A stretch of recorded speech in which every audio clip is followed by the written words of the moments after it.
Salam, perkenalkan nama saya Erni BS, NIM 1.004.2023.003, kelas A semester 1, Prodi Bimbingan dan Konseling Kristen, mata kuliah Landasan dan Wawasan Bimbingan Konseling. Nah, di sini saya akan menjelaskan sedikit tentang landasan historis bimbingan dan konseling. Pengertian landasan historis bimbingan dan konseling. Landasan historis bimbingan dan konseling adalah sejarah dan perkembangan dari bimbingan dan konseling sebagai suatu profesi dan disiplin ilmu serta fakta-fakta sejarah yang dijadikan dasar sebagai dasar pengembangan pendidikan Pancasila, baik mengangkut formulasi tujuan, pengembangan materi, rancangan model pembelajaran dan evaluasi. Landasan historis bimbingan dan konseling ini meliputi perkembangan teori praktik dan filosofi dari bimbingan dan konseling sejak munculnya sampai saat ini. Yang berikut tujuan landasan historis.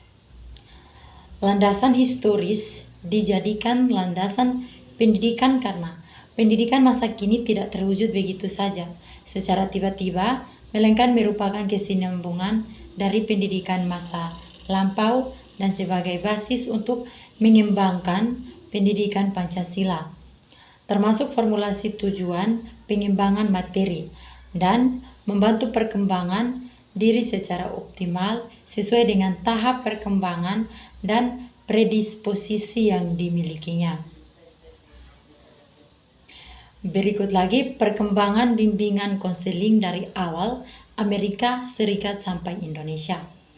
Yang pertama, perkembangan konseling di Amerika Serikat. 1. Asosiasi profesional. 2. Jurnal dan publikasi profesional. 3. Kepercayaan masyarakat. 4. Semakin banyak kebutuhan terhadap konselor. 5. Pekerjaan konselor dipandang sebagai karir. 6. Peranan dan fungsi konselor. Bagian yang kedua, perkembangan bimbingan konseling di Indonesia.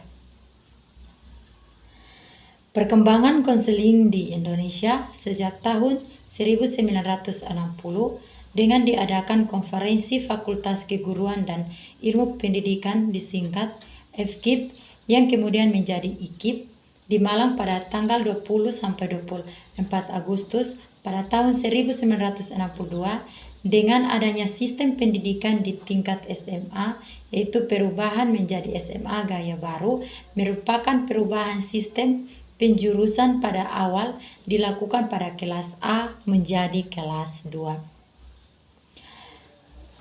Berikut pentingnya landasan historis bimbingan konseling.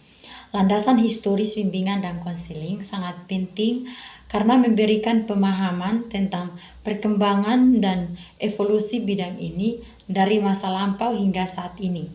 Memahami landasan historis membantu kita menghargai dan menghormati kontribusi para pendahulu dalam membangun bidang ini, serta memahami konteks sosial, budaya, dan politik di mana bimbingan dan konseling berkembang.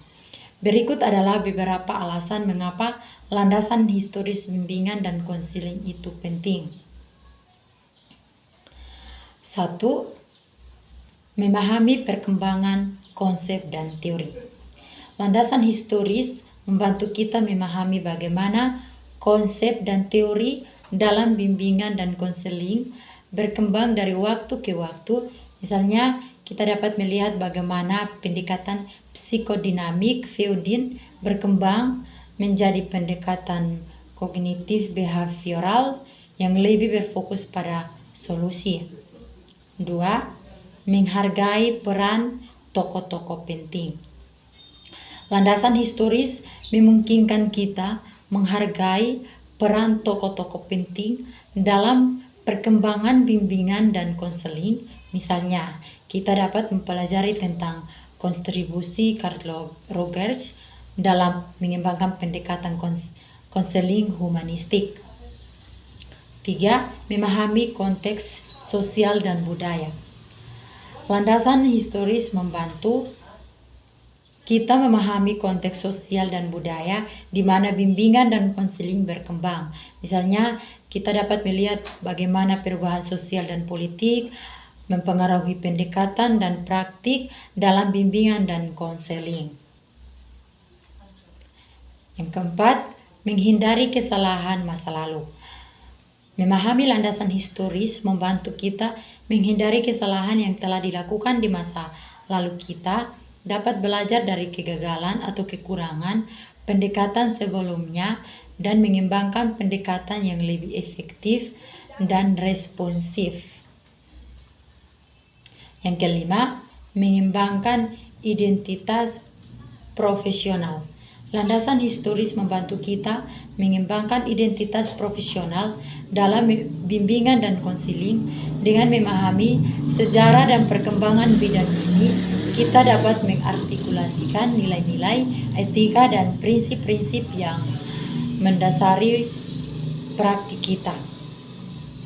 Dengan memahami landasan historis, bimbingan, dan konseling, kita dapat memperkaya pemahaman kita tentang bidang ini dan mengembangkan praktik yang lebih baik dan lebih efektif. Demikian, sekian dan terima kasih. Shalom.